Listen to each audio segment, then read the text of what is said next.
Apoyos que hoy nos acompañáis, a los que queremos agradeceros expresamente. Al Ayuntamiento de Oviedo, por esa cesión que hacéis siempre de las instalaciones y nuestro continuo apoyo. A los consejos reguladores, queseros y del vino, por el aporte de producto tanto en este acto como en otros promocionales que hacemos a nivel regional, nacional e internacional.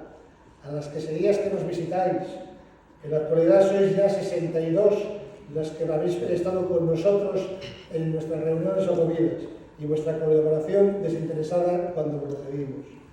A los ayuntamientos, instituciones, asociaciones y colectivos que confiáis en nuestro trabajo en las diferentes actividades que hacemos conjuntamente. A todos aquellos que sin exclusión siempre nos habéis apoyado de forma directa o indirecta y nos invitáis a vuestros actos.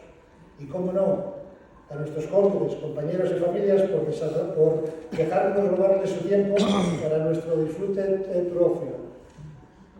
Y hoy especialmente al llegar a Herminio, a Javi Felechosa, a Jonathan González de la Pastelería Cabo Justo y Miguel Sierra de la Asociación Taruco para la Recuperación del Maíz Tradicional, que han sido los que han elaborado las degustaciones que se van a degustar, así como a la Cofradía del Queso Igazábal y Serra de Estrella, a Grupo Mau, a Grupo TGT, a Hermanas Vázquez, a la IGP Chosco de Tineo, a Quescreen y a Quesería Guara, por la donación de los productos que completan la minuta.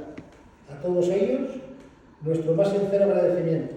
Permítanos que abramos las puertas del restaurante para la degustación, pasados unos 10 minutos de que salgamos de aquí del acto, está la tercera planta, aquí tienen el ascensor a mano izquierda, para poder dar un último ultimátum a la logística.